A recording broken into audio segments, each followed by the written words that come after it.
अस्सलाम वालेकुम, आप देख रहे हैं एक्सपोज और मैं हूं शिराज हसनात। नाज़रीन, आज के प्रोग्राम में हम बात करेंगे एलएनजी की, यानी गैस बहरान की।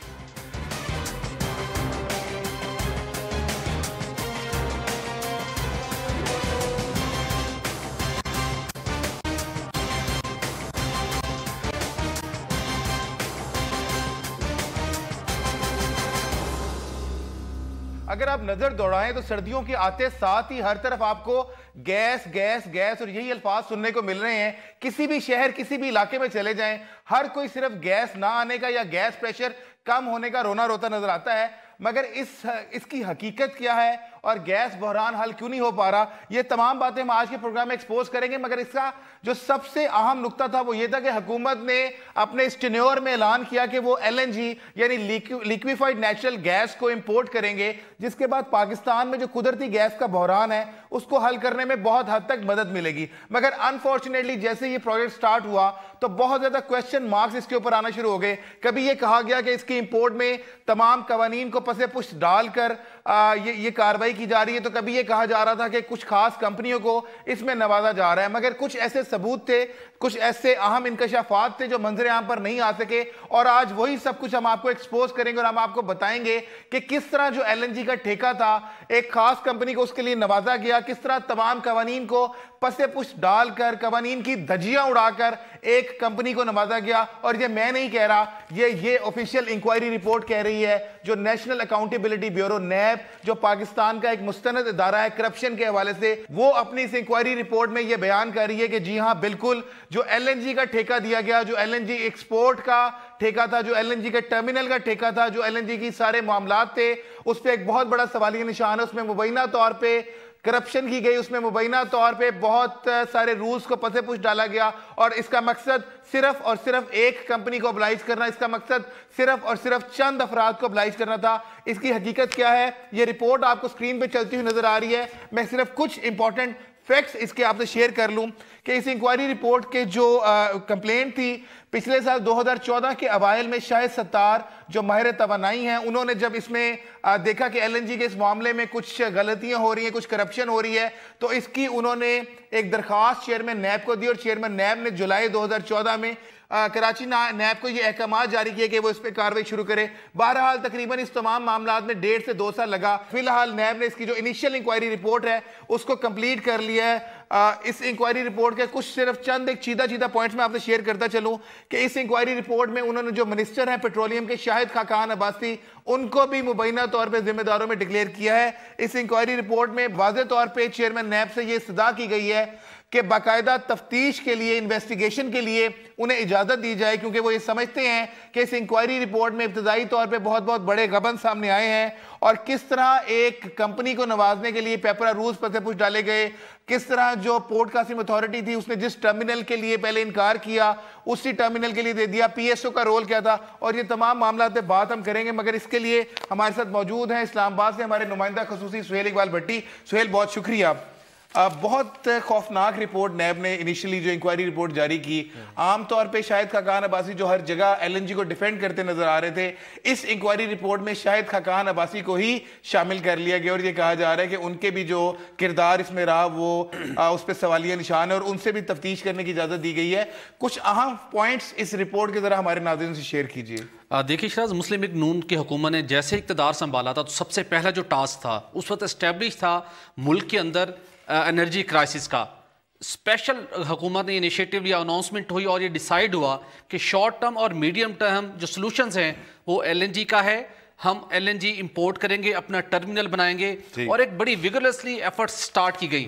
तो ये प्रोसेस स्टार्ट हुआ, और हमारी मिनिस्टर शाहिद खाकान अब्बासी से बात हुई। ये कोई भी हुकूमती ओहदेदार था उस वक्त हमेशा ये क्लेम करता था कि वो एलएनजी प्रोक्योरमेंट का मामला हो या एलएनजी टर्मिनल की तामीर का, हम मुल्की कानून की पासदारी करते हुए, लेकिन ये रिपोर्ट जी, लेकिन ये उनका क्लेम था कि शफाफियत और मेरिट के तमाम असूलों की पासदारी करते हुए मंसूबा मुकम्मल करेंगे। मैं सिर्फ आपसे इनिशियली ये पूछना चाहूंगा कि एक्चुअली एलएनजी की इंपोर्ट में और टर्मिनल में किस कंपनी को इसका बेनिफिशियरी बनाया गया? देखिए, इंक्वायरी उन्होंने ये स्टैब्लिश कर दिया है कि जिस तरीके से ये कॉन्ट्रैक्ट अवार्ड किया गया है एंग्रो, जो उनकी कंपनी है एलएनजी टर्मिनल कंपनी को, उसके नतीजे में 15 सालों में $2 अरब का नुकसान होगा। ऑन दी अदर साइड जब नैब ने उस पूरे प्रोसेस को, जब ये इनिशिएट हुआ 2013 में, एक समरी मूव हुई, ईसीसी को गई, उसके बाद टेंडर बना, टेंडर था इंटीग्रेटेड प्रोजेक्ट का जो नैब की इंक्वायरी रिपोर्ट में स्टैब्लिश हुआ है। लेकिन इस टेंडर को बाद में खिलाफे कानून हम कह सकते हैं, खिलाफे कवायद, एक और टोलिंग उसमें चेंज कर दिया, इंटीग्रेटेड से टोलिंग टेंडर में चेंज कर दिया गया कि प्रोजेक्ट ली गई बगैर कानूनी, बगैर कवानीन को वो किए हुए। और उसके साथ इंटरस्टेट गैस सिस्टम जो कि वजारत पेट्रोलियम के मातहत कंपनी ये काम करती है, उसको ये टास्क दिया गया था कोई इस प्रोसेस को सारा आगे बढ़ाएगी। आमतौर पे इंटरेस्टिंगली समझा ये जा रहा था कि शायद सुई सदरन या सुई नॉर्दर्न इस मामले को डील करेगी, कहा यह जाता था। अब सुई सदरन के बिहाफ के ऊपर डील कर रही थी इंटरस्टेट गैस सिस्टम। तो इंटरस्टेट का मतलब ही है कि यानी विद इन स्टेट करना था। लेकिन चलें ठीक है, गवर्नमेंट ने उसको टास्क दिया, फिर जो ISGC उसका बोर्ड ऑफ डायरेक्टर्स है वो उसके तहत काम करती है। काफी ऐसे उसमें काम है, टेंडर्स का मामला है और चीजें हैं। ISGC के बोर्ड से अप्रूवल नहीं ली गई, सुई सदरन के बोर्ड से अप्रूवल नहीं ली गई। सुई सदरन प्ले कर रही थी सारा काम, सुई सदरन प्रोक्योर नहीं कर रही, वो आगे डिलीवर करना तो उसने सुई नॉर्दर्न को। सुई नॉर्दर्न के साथ सुई सदरन का एग्रीमेंट नहीं है, उसके बावजूद ये सारा काम हुआ। और उसके साथ साथ ISGS ने जो सारी चेंजेस की, जो सारा काम करती रही सुई सदरन के बिहाफ के ऊपर, ना उसने अपने बोर्ड से अप्रूवल ली, ना ही सुई सदरन के बोर्ड ऑफ डायरेक्टर से बोली। ये कौन कर रहा है? देखिए, जो अपेरेंटली इस रिपोर्ट के बाद एस्टेब्लिश होता है कि एक जल्दबाजी के अंदर उनको वर्बल इंस्ट्रक्शंस मिलती रहीं और वर्बल इंस्ट्रक्शंस के ऊपर इंटरस्टेट गैस सिस्टम इस कंपनी ने इस अरबों रुपए के इस मंसूबे को आगे बढ़ाते रही। इंतहाई हैरत अंगेज इंकशाफात इस रिपोर्ट के मुताबिक, यानी सिर्फ वर्बल इंस्ट्रक्शंस पे कोई रिटर्न नहीं थी, और जहां पे रिटर्न थी वहां पे तमाम कवानीन को बलाए ताक रखते हुए ये किया गया। इसकी वजूहात क्या थी, इस हवाले से शायद सत्तार साहब हमारे साथ स्टूडियो में मौजूद हैं। हमें यहाँ पे एक ब्रेक लेनी, ब्रेक के बाद वापस आते हैं और गुफ्तगू का सिलसिला शुरू करते हैं। स्टे विद अस।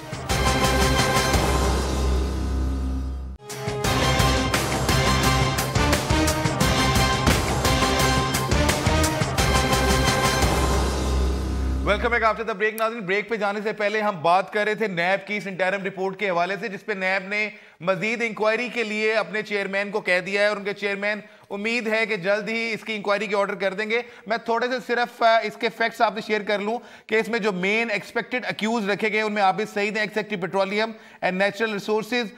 मुबीन सोलद है, MD inter state gas system, ये वो कंपनी जिसके जरिए तमाम मामलात को चलाया गया। इमरानुल हक है, CEO एंग्रो के। जुहेर अहमद सिद्दीकी हैं, ex-MD SSGC के। शुएब अहमद वारसी, ex-MD SSGC के। और Shahid Khan Abbasi, minister petroleum natural resources. इसके अलावा जो ISGS और SSGC port casting authority PSO है, इनके जो बोर्ड ऑफ डायरेक्टर्स हैं उनका भी रोल इसमें स्टैब्लिश किया जा रहा है। शाहिद सत्तार हमारे साथ मौजूद हैं, बहुत शुक्रिया शाहिद साहब। एक नेशनल कॉज के लिए आपने ये आवाज़ उठाई, चेयरमैन ने आपको खत लिखा और उन्हें बताया कि जो LNG इंपोर्ट की बात की जा रही है उसकी रियलिटीज़ कुछ और है, और आपकी उस कंप्लेंट पे देर आए दुरुस्त आए, लेकिन बहरहाल 2 साल गुजरने के बाद अब नैब ने ये इंटरिम रिपोर्ट रिलीज़ की है और इसमें वो फर्दर इन्वेस्टिगेशन के लिए जा रहे हैं। जो आपकी कुछ कंप्लेंट्स थी वो कुछ हमारे नाज़रीन से शेयर कीजिएगा, क्योंकि लोगों को इन टेक्निकल रियलिटीज़ का नहीं पता। उन्हें पता है इससे गैस आएगी या नहीं आएगी, आएगी तो क्या उन्हें सस्ती मिलेगी या महंगी मिलेगी। गैस का बहरान बहुत शदीद है और इसको हल करने के लिए सख्त किस्म के इक़दामात भी लेने पड़ेंगे। सख्त किस्म के इक़दामात में सबसे पहले तो ये आता है कि जी आप गैस की जो ज़िया है उसको रोकें, ठीक, जिसको UFG आम अल्फाज में कहा जाता है। ठीक है, इस वक्त UFG जो है पाकिस्तान में वो 13-14% के करीब चल रही है और उसकी टोटल वॉल्यूम जो है वो 400 मिलियन मुरब्बा क्यूबिक फीट बन रही है डेली के हिसाब से। तो जो LNG इंपोर्ट पहले साल करने का इनका प्रोग्राम था वो 200 है और अगले साल 400 है। तो 400 MMCFD जो ये इंपोर्ट करेंगे, $2 अरब की गालिबन ये LNG होगी, उतने की तो ज़िया हो रही है पाकिस्तान। वर्ल्ड बैंक ने एक प्रोग्राम इनके साथ शुरू किया था जो SSGC के साथ $200 मिलियन उन्होंने दिए थे SSGC को इसको ठीक करने के लिए या आगे। SNGPL को भी ऑफ़र किए थे, लेकिन SNGPL ने कहा ये हमें ज़रूरत ही नहीं है, बिकॉज उसकी वजह सिंपल सी है कि जी जो चोरी है गैस की वो बड़े बड़े कारखाने, बड़े बड़े लोग ज़्यादा करते हैं और जब वो करते हैं तो वो उनकी मिली भगत होती है सुई नॉर्दर्न सुई सदर्न के साथ। पिछले कई सालों से हुकूमत ने क्या किया कि पॉलिसीज़ अपनी जो हैं उनको टाइट कर दिया, उनकी गैस की कीमत पे एक लगा दी, कैद लगा दी, जो कि $36 से ज़्यादा के रेफरेंस प्राइस नहीं बन सकती गैस के लिए। तो दुनिया में ऑयल की कीमतें तो 100 से ज़्यादा चली गई। Were unable to get exploration in the country in a manner which would create that additional gas and explore that additional gas। एक तो वो है। Secondly, आप देखें कि इस हुकूमत को आए भी 3 साल हो चुके हैं तकरीबन जी। तो 3 साल में इन्होंने, या 2.5 साल में इन्होंने अभी तक MD OGDC एक कॉम्पिटेंट बंदा नहीं लगा सके। OGDC वो वाहिद इदारा है जो इस बहरान को हल कर सकता है और खुशउस्लूबी से, और एक्सप्लोरेशन बढ़ा सकता है और ऐसी जगह पे जा सकता है जहाँ पे बाकी फॉरेन कंपनीज भी ना जाएं। उनके लिए तो ये मिशन होना चाहिए, प्रॉफिटेबिलिटी मिशन तो नहीं होनी चाहिए। दूसरा ये है कि जी हमारे यहाँ गैस का ज़िया बहुत है, घरेलू और बाकी इंडस्ट्रीज कमर्शियल में। अच्छा, उसमें देखें आपके जो गीजर्स हैं ये 22-23% एफिशिएंट है। दुनिया में गीजर्स या जो पानी गर्म करने के मशीनें होती हैं वो 60% से कम तो अलाउ ही नहीं करते। इसी तरह चूल्हे जो हमारे हैं वो दे आर नॉट कैलिब्रेटेड, ये भी 22-23% एफिशिएंट है। दुनिया में 50-60% से कम, यानी अगर हम इंटरनेशनल स्टैंडर्ड्स को उस पर इम्प्लीमेंट करें तो वहां से भी हम गैस बचा सकते हैं। गैस थोड़ी देखें जी, जो सर्दियों का इजाफी बोझ है इस मुल्क पे हीटिंग का और इसका पानी गर्म करने का, तो ये तकरीबन बन जाता है 1000 MMCFD। 1000 MMCFD को बाआसानी आप 500 MMCFD कम कर सकते हैं अगर आप एक प्रोग्राम शुरू करें जिसके तहत आप ये आलात को इंटरनेशनल स्टैंडर्ड्स पे लेके आए। वो स्टेप्स हो गए जिन पे हम गैस बहरान पे काबू पा सकते हैं, तो इन चीज़ों पे नहीं जा सकते। नहीं, बाकी रहा कि आप सप्लीमेंट करें इसको LNG इंपोर्ट से भी, पाइपलाइन इंपोर्ट से भी। ईरान पाकिस्तान की हकीकत में अगर आपको बताऊं तो आप सोचेंगे ईरान में खुद इस वक्त गैस की लोड शेडिंग है। ईरान के पास गैस ज़रूर है, गैस है, लेकिन उसके लिए उन्हें ड्रिल करना पड़ेगा। ड्रिल करके फिर आपको वो गैस दे सकेंगे। उस ड्रिलिंग के लिए उनको 3-4 साल दरकार है। ठीक है। उसके बाद उस गैस को प्योरीफाई भी करेंगे। उन्होंने जो ये कहते हैं ना जी हमने पाकिस्तान बॉर्डर तक एक लगा दी है पाइपलाइन, ये सारी बातें हैं। पाकिस्तान के लिए उन्होंने कोई एडिशनल पाइपलाइन नहीं डाली। ठीक है। और अगर इस चीज़ पे मुझसे कोई कागजात मांगेगा मैं बिल्कुल हाजिर हूं, मैं पेश करूंगा। अच्छा शायद आपने कंप्लेन की, उस कंप्लेन पे नैब ने इंक्वायरी स्टार्ट की, इनिशियली पहले वेरिफिकेशन की, वेरिफिकेशन के बाद इंक्वायरी की, एंड फाइनली जो सेकंड स्टेप इंक्वायरी का इट हैज बीन कंप्लीटेड। इसमें बहुत ज़्यादा बेज़ाब्तियों की निशानदेही की गई है, बल्कि जो expected accused persons from record है उसमें शाहिद खान अब्बासी साहब का नाम भी शामिल है, जो सारे इस मामले की जिम्मेदारी लेते हैं। हम अगले सेगमेंट में उनसे भी बात करेंगे। सबसे पहले तो मैंने कंप्लेंट की, मैंने ओगरा को भी की, ओगरा में मैं इंटरवेंशन भी की। ये जगह जो है जहाँ पे ये टर्मिनल लगा ये मौजू नहीं था। ठीक। इसके ऊपर पोर्ट कासिम ने ख़त भी लिखा था कि यहाँ पे आप टर्मिनल मत लगाएं। ठीक है। और उसको इजाज़त देने के लिए इन्होंने बोर्ड ही बदल दिया। ठीक है। ताकि जो नए बोर्ड ने आके उसकी परमिशन दे दी। बहरहाल और बेज़ाब्तियाँ तो ये हैं कि जी ये कहते हैं कि दुनिया में सबसे सस्ता टर्मिनल लगा, तो इन्होंने खुद बिडिंग करवाई सेकंड टर्मिनल के लिए, जिसमें ये खुद कहते हैं 49 सेंट्स और 50 सेंट्स आई है टर्मिनल की कॉस्ट।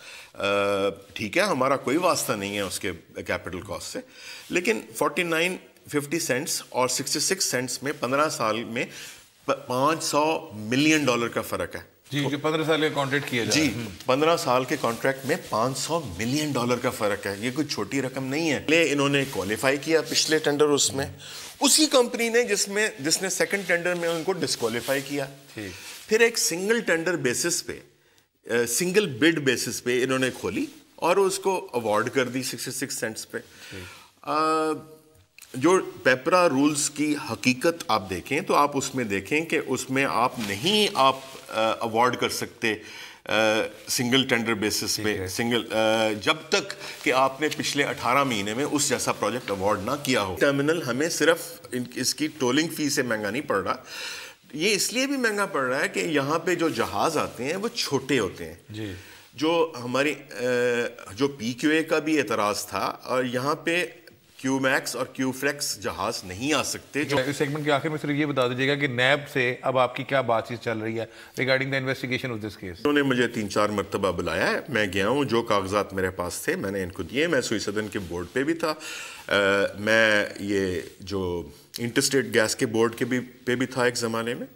तो मेरे पास इंफॉर्मेशन भी सारी थी, मैंने उनको दी है, मैंने ओगरा में भी दी है, और मेरा अपनी अंडरस्टैंडिंग है कि अगले हफ्ते में नैब शायद रिव्यू कर रही है इसको। यहाँ पे हमें एक ब्रेक लेनी है, ब्रेक के बाद वापस आते हैं और शाहिद खाकान अब्बासी जो वज़ीर पेट्रोलियम है, हम उनसे बात करेंगे और उनसे जानेंगे कि इस नैब की इनिशियल इंक्वायरी रिपोर्ट के बारे में उनका क्या मौक़िफ़ है, जिसमें उन्हें भी एक्सपेक्टेड एक्यूज रखा गया। Stay with us, we will be right back after a short break.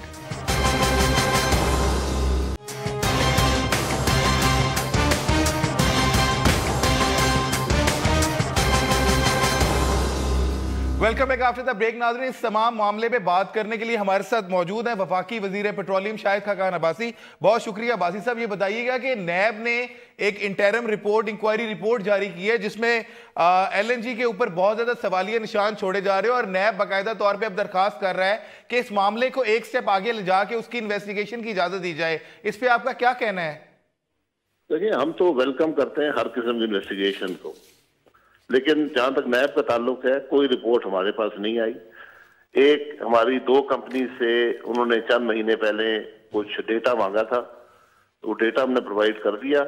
उसके बाद मैंने DG नैब को खत लिखा था, चेयरमैन नैब को, कि आपकी कोई मुश्किल हो LNG के हवाले से, कोई सवाल हो, तो ये LNG का जो इशू है ये एक नेशनल इंपॉर्टेंस का इशू है और इसको मैं जाती तौर पर इसकी निगरानी करता हूँ, तो मैं इसका जाती तौर पर जिम्मेदार हूँ।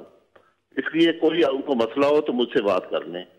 ये सारी बात है जो हम तक शाहिद खाकान अब्बासी साहब, अगर आप चाहेंगे तो ये डॉक्यूमेंट भी हम आपके साथ शेयर कर सकते हैं, मगर इसमें बाकायदा तौर पे जो एक्सपेक्टेड अक्यूज रखा है उसमें 6 नंबर पे आपका नाम भी वो रख रहे हैं, और ये कहा जा रहा है कि मैं हाजिर हूँ भाई साहब, मैं हाजिर हूँ। मैं तो खुद नैब को लिख दिया है, अगर कोई इंक्वायरी करनी है, कोई बात है, ये इशू जो है हम हाजिर हैं इसके लिए। बिड प्रोसेस से सारा काम हुआ है, किसी को कोई मुश्किल है, परेशानी है, इल्जाम लगाना चाहता है, मैं हाजिर। में 2 बिडर्स थे, एक PGPL था, पाकिस्तान गैस पोर्ट लिमिटेड, और एक LNG टर्मिनल लिमिटेड था। ठीक 2 बिड्स आई थी। एक बिड टेक्निकली डिस्क्वालीफाई हुई, वो बिडर ना ग्रीवेंस कमेटी के पास गया ना लिटिगेशन में गया। ठीक है जी। उसके बाद एक की बिड खोली गई जिसमें फाइनेंशियल प्रपोजल था, वो दुनिया का लोएस्ट प्रपोजल है FSRU बेस्ड टर्मिनल्स के लिए, इससे कम दुनिया में नहीं है। आप वेबसाइट पर चले, इंटरनेट पर चले जाएं, वहां सारा डेटा मिल जाएगा। ठीक है, लेकिन उसमें ये कहा जा रहा था कि जो टर्मिनल की उस वक्त बोली थी शायद इंटरनेशनली 30 से 40 बिलियन डॉलर थी, मगर जिस वक्त ये बोली लगाई वो 120 से 130 मिलियन हो गई थी। क्या ये हकीकत थी जी? जो प्रोसेस है वो ये है, हम टर्मिनल की कीमत के बारे में कोई बात नहीं करते। ठीक, ये BOT बेसिस पर होता है, जो इन्वेस्टर होता है खुद लगाता है, हमें वो डिलीवर करता है एक quantity of gas per year, उसकी बुनियाद पर उसको हम पेमेंट करते हैं। तो अगर वो टर्मिनल 1 रुपए का लगा है या 1000 अरब का लगा है, उससे हमारा कोई वास्ता नहीं है। हमने तो सिर्फ पे करना है जो हमें बिड दी है पर MMBTU बेसिस पर। और वो मैंने आपको बताया कि लेवलाइज टैरिफ 66 सेंट है, पहले साल में $1.42 है, उसके बाद 63 सेंट है, जो कि दुनिया का लोएस्ट टैरिफ है FSRU बेस्ड टर्मिनल्स के लिए। अच्छा शाहिद साहब, मेरे रिपोर्टर सुहेल भट्टी भी यहाँ पे मौजूद है, वो कुछ पूछना चाह रहे हैं। सुहेल, बात कीजिएगा। जैसा अब्बासी साहब कह रहे हैं कि इस तरह की कोई चीज़ एग्जिस्ट नहीं करती, अगर ऐसा ही है तो ये तो बहुत खुशाइंद बात है। लेकिन जो नैब की इंक्वायरी रिपोर्ट जो हमने पढ़ी है, इसके अंदर जो क्वेश्चंस उन्होंने रेज किए हैं जिसको फर्दर इन्वेस्टिगेशन में ले जाना चाहते हैं, वो बड़े खौफनाक है। अब्बास साहब, क्या आप ये बता सकते हैं, चूँकि आप इस सारे प्रोसेस को आपके सामने था, हमारे तक तो आपके जरिए मालूमात पहुंचती हैं, एक बड़ी इसके अंदर ये क्वेश्चन किया जा रहा है कि जो टेक्निकल इवैल्यूएशन रिपोर्ट है, नैब ने जो इब्तदाई इंक्वायरी की है, उनको अभी तक साइंड टेक्निकल इंक्वायरी रिपोर्ट नहीं मिल सकी। क्या आपने साइंड टेक्निकल इंक्वायरी रिपोर्ट देखी है, और अगर नैब को फ्यूचर में दरकार हो तो क्या वो प्रोवाइड की जा सकती है? इसमें किस हद तक हकीकत है? देखिए, खौफनाक बात सिर्फ एक है कि मुल्क में गैस की शॉर्टेज है। उसके बाद मैं इस प्रोसेस को देख नहीं रहा, मैं इसका जिम्मेदार हूं। मैं पहले एक बात आपको वजाहत कर दूं, अगर कोई मसला है तो नैब को मुझसे राब्ता करना चाहिए। हमारा अभी तक कोई नैब राब्ता नहीं हुआ। हमने खुद कहा था कि आपको कोई मुश्किल हो आप अपनी टीम मिनिस्ट्री में भेज दें, हम उनको ब्रीफ करते हैं। तो ये इसकी सारी बातें हैं। अगर उनको साइन टेक्निकल रिपोर्ट नहीं मिली तो जिस इदारे ने की थी उससे मांग लें। ये यूएसएड के कंसल्टेंट से, उनके अपॉइंटेड कंसल्टेंट से जिन्होंने इसको किया है और वर्ल्ड रिनाउंड है, इसमें कोई दो राय नहीं है। तो अगर उसमें कोई प्रॉब्लम होता तो जो बिडर डिस्क्वालीफाई हुआ वो जरूर ग्रीवेंस कमेटी के पास जाता, एक प्रोसेस मौजूद है, या लिटिगेशन में जाता, दोनों बातें नहीं। और बस अब क्या ये कबूल किया प्रोसेस को। बस अब क्या ये दुरुस्त है कि सेकंड बिड में टोलिंग चार्जेस 48 सेंट पर एमएम बीटीयू भी आए थे, इसमें किस हद तक हकीकत है सर? जी, दोनों जो टर्मिनल है इनके अंदर बहुत वाज़ेह फर्क है। और जब भी जो पहला बिडर आता है उसमें हमेशा ज्यादा बिड्स आती हैं, उसमें रिस्क ज्यादा होता है। जब एक प्रोसेस एस्टेब्लिश हो जाए, बहुत सी स्टडीज हो जाए और उस बिड के अंदर बहुत एक टर्मिनल टाई इन पॉइंट भी था, उसके अंदर 42 इंच की पाइपलाइन भी थी, तो जो उसके बाद जो बिड आई थी वो 49 सेंट आई और दूसरी बिड जो आई थी वो 52 सेंट्स की आई, लेकिन वो लिटिगेशन के शिकार हो गई और वो बन नहीं सकी। ठीक है। अच्छा अब्बासी साहब, मैं ये भी आखिर में पूछना चाहूंगा कि आप समझते हैं कि जो ये एलएनजी है इससे मुल्क में गैस बहरान हल हो जाएगा? क्योंकि ये जो रिपोर्ट है नैब की तो ये तो बता रही है कि जो डील्स की जा रही हैं उससे आने वाले दिनों में, अगले कुछ सालों में जो है वो बहुत भारी नुकसान जो है कौमी खजाने को पहुंच सकता है। देखिए, नैब की बात तो और हाल है, हमें भी बता दे। हमारी तो नाकस अकल में यही बात आती है कि मुल्क में अजाफी गैस लाई जाए, उससे एनर्जी का बहरान हल होगा और वो गैस या पाइपलाइन से आ सकती है या एलएनजी से आएगी। पाइपलाइन जो है, ईरान की पाइपलाइन सैंक्शन के शिकार है। टैपी पर पहली दफा काम शुरू हुआ है, कम से कम 4 साल लगेंगे कंपटीशन में। तो क्या आप 4 साल इंतजार करेंगे या आप एलएनजी लाएंगे? जो एलएनजी की बिड आई है, जो हमने नेगोशिएशन से एलएनजी ले रहे हैं, ये इस वक्त दोनों ईरान पाइपलाइन और टैप कम है और तेल के मुकाबले में इतनी कम है कि सिर्फ ये टर्मिनल जो पहला टर्मिनल है, इस तरह के और बनेंगे। पहला टर्मिनल आपको हर साल तेल के मुकाबले में $1 अरब की बचत देगा। तो अगर इसमें कोई प्रॉब्लम किसी को है तो आगे हमसे बात कर लें। बहुत बहुत शुक्रिया शाहिद खान अब्बासी साहब। नाज़रीन, आपने बातें सुनी वज़ीर पेट्रोलियम की, वो तमाम एलिगेशंस को डिनाई कर रहे हैं, मगर दूसरी जानिब हमारे साथ मौजूद हैं शाहिद सत्तार साहब, उनसे भी बात करेंगे और जानेंगे कि इसमें कितनी हकीकत है वक्फे के बाद।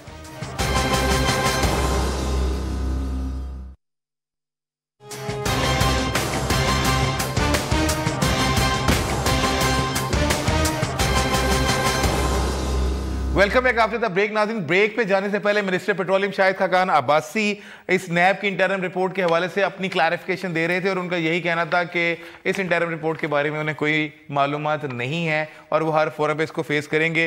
असल मसला गैस का है, गैस बहरान सर उठाता जा रहा है, सर्दियां हैं, हर जगह से यही आवाज़ आ रही है। लोग क्या कहते हैं इस पे, जो अवाम है वो क्या कहते हैं और उनके क्या इस पे कमेंट्स हैं, आइए आपको सुनाते हैं।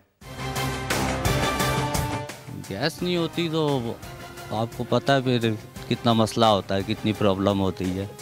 बच्चे स्कूल नहीं जाते, हम ऑफिस नहीं जाते और लकड़ियों पे खाना पकाना पड़ता है। सुबह गैस आता ही नहीं है तो सुबह नाश्ते के लिए हम बहुत तंग होते हैं, ठीक है ना, तो परेशान होते थे। परेशानी वाली बात है ना जब सुबह गैस नहीं आता। सुबह बड़ा मसला होता है, गैस जब नहीं होती ना तो बच्चे ख़ास तौर पर बच्चों के लिए नाश्ता बनाना पड़ता है। स्कूल में देर हो रही होती है उनको, जिसकी वजह से बच्चे स्कूल में हाजिर नहीं हो सकते। कई दिन छुट्टियां गुजर जाती हैं बच्चों की स्कूल सिर्फ गैस की वजह से। गैस एक दिन आएगी तो हफ्ता नहीं आएगी। सुबह सवेरे इतनी मुश्किल होती है, ना बच्चों के कपड़े इस्त्री होते हैं, ना नाश्ता बनता है, बहुत मसाइल होते हैं। तो ऑफिस के टाइम के बाद जाके कहीं गैस थोड़ी बहुत आती है, ठीक है, तो फिर दिन के खाने का टाइम होता है, फिर ये मसले मसाइल आ जाते हैं, फिर दिन के खाने का इशू बन जाता है, उसमें खाना नहीं बनता, फिर लकड़ियाँ ढूंढ के लाएँ, पार्ट टाइम ख़रीदनी पड़ती हैं। किसी वक्त आ जाए तो आ जाए, मामूली सी हल्की जला के देखें तो माचिस जलाएं और आग पकड़ता ही नहीं, गैस ही नहीं है तो पकड़ेगा क्या।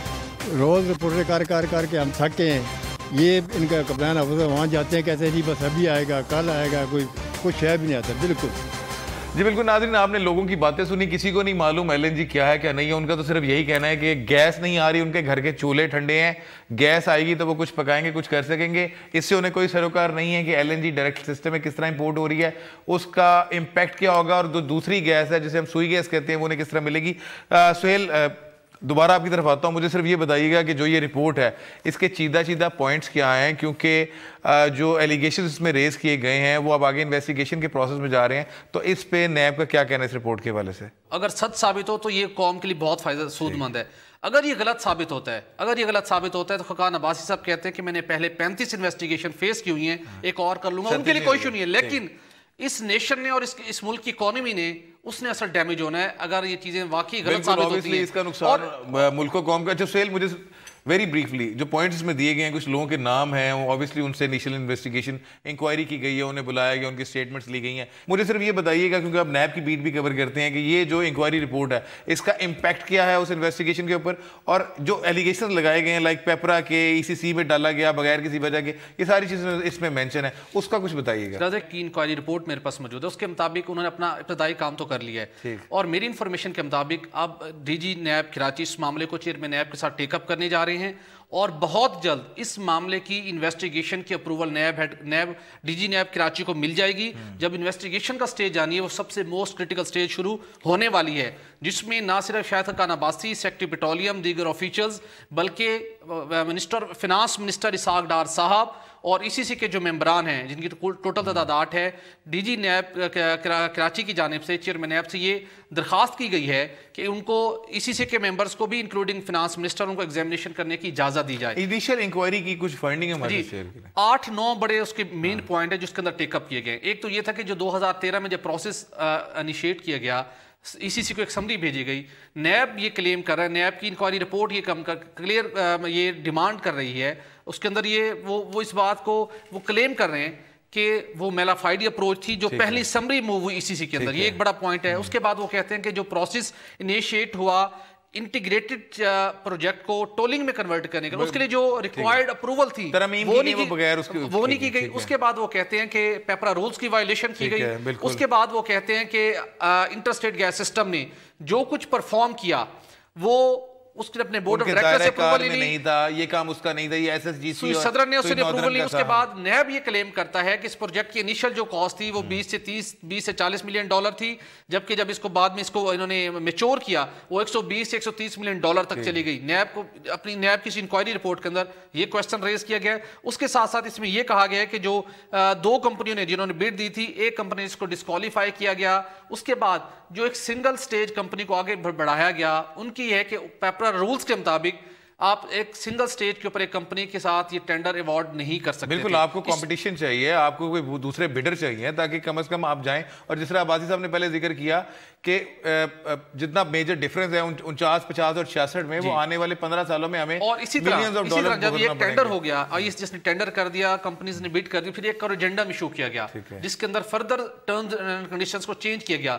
नैब की उसके ऊपर भी ऑब्जर्वेशन है कि वो भी वायलेशन, और ये सारे मामला तो इन्वेस्टिगेशन में अब जब इन्वेस्टिगेशन में ये मामला जा रहे हैं तो वो बहुत क्रिटिकल स्टेज है, जिसके अंदर उन्होंने मिनिस्ट्री ऑफ पेट्रोलियम के ऑफिशियल्स, गैस कंपनी के ऑफिशियल्स और उसके साथ साथ ECC के मेंबरान्स को उन्होंने एग्जामिनेशन करना है। उसके अंदर जाके ये चीजें एस्टैब्लिश जिम्मेदारों का असल तयन होगा और एक एक चीज क्लियर होगी कि किसका क्या रोल था, किसने कुछ लिया, किसने कुछ दिया, वो सारा कुछ ये साबित असल वहां पे होना है कि अब्बासी साहब दुरुस्त कह रहे हैं या नहीं कह रहे। अच्छा शाहिद साहब, come to the point, second phase जा रहा है, सेकंड बिड जो है उस पे जा रहे हैं।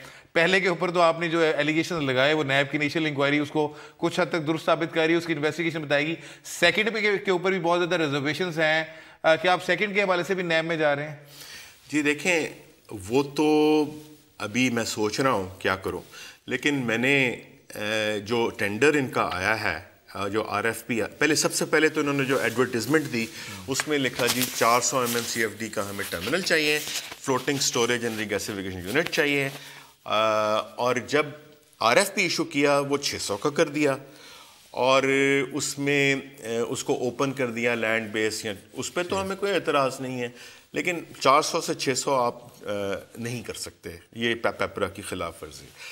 उसके बाद इसमें सबसे बड़ी बात जो है, ताकि ये किसी ऐसी कंपनी को अवार्ड किया जाए जो कि अभी जिसके पास कोई प्रोसेस में हिस्सा नहीं है, तो इसमें से लोकेशन की NOC की शर्त हटा दी गई। अच्छा, अब लोकेशन की NOC की शर्त जो है वो PQA से लेनी है। PQA ने वो कहा जी इतनी जल्दी हम ये दे ही नहीं सकते। अच्छा, और LNG जोन के अलावा हम कहीं और नहीं लगने देंगे। तो वो एक महदूद जगह है, महदूद उसमें होना चाहिए था। बहरहाल इसमें ये इसकी मैं आपको अगर समझाने में ऐसा बोलूं कि मैं आपको कहूं कि जी मैंने दरियाए सिंध पे एक पावर प्लांट लगाना है, एक डैम लगाना है या रन ऑफ द रिवर लगाना है, मैंने 1000 मेगावाट का लगाना है, लेकिन जगह बाद में देखी जाएगी। आप उसकी सिविल वर्क्स की और ट्रांसमिशन इंक्लूडेड हर चीज़ की मुझे कॉस्ट बता दें क्या होगी। ठीक है, यानी हवा में ज़्यादा रखा जा रहा है, ग्राउंड रियलिटीज इसकी नहीं है। इसका तो यही हो सकता है ना जी कि एक बंदा जिसको आपने देना है उससे पहले तय किया हुआ है आपने कि जी आपने, हाँ बस तुम्हें देना है, तुम उसका बंदोबस्त करके रखो, अवार्ड तुम्हें अपना। अच्छा, अब वो लोकेशन के बगैर तो ये नहीं हो सकता। लोकेशन के बगैर भी पर्टिकुलरली वो पोर्ट कासिम अथॉरिटी के मुताबिक वहां पे जहां पे LNG टर्मिनल है, उसके अलावा कहीं और वो लगने LNG जोन है, LNG जोन जो अच्छा, उस लोकेशन के मुताबिक आप वहां पे ड्रेजिंग करेंगे, मतलब समुद्र को नीचे से साफ करेंगे, गहरा करेंगे, आप पाइपलाइन लगाएंगे। ये दोनों खर्चे जो हैं ये 40-50% होते हैं एक टर्मिनल के। ठीक, तो 40-50% का तो आपको इल्म ही नहीं है क्या होगा, तो आप किस चीज़ के ऊपर बिडिंग कर रहे हैं। बहुत शुक्रिया शाहिद साहब, Sohail, thank you so very much. नाज़रीन, आज के प्रोग्राम में हमने एक्सपोज किया नैब की इंटरिम रिपोर्ट और हमने आपको बताया कि किस तरह इस इंटरिम रिपोर्ट के मुताबिक क्या क्या बेज़ाब्तियाँ की गई हैं। नैब अगले कुछ दिनों में बाकायदा तौर पर इसकी इन्वेस्टिगेशन की रिक्वेस्ट करेगा और उम्मीद है कि इसकी इन्वेस्टिगेशन की जब दरख्वास्त मान ली जाएगी तो एक प्रॉपर प्रोसेस, कानूनी प्रोसेस के जरिए इस मामले को आगे लेके जाया जाएगा। शाहिद साहब मौजूद थे, इस पहली बिडिंग के हवाले से उन्होंने ऑब्जेक्शन रेज की थी, सेकंड बिडिंग पे भी उन्होंने बहुत ज़्यादा क्वेश्चन मार्क रेज कर दिए और ऐसे कुछ टेक्निकल पॉइंट्स उठाए हैं जिसके मुताबिक उसमें भी बेज़ाब्तियाँ की जा रही हैं। हमारा फेसबुक और ट्विटर ID आपके सामने, हमें अपने फीडबैक से आगाह करते रहिए, देखते रहिए डॉन न्यूज़।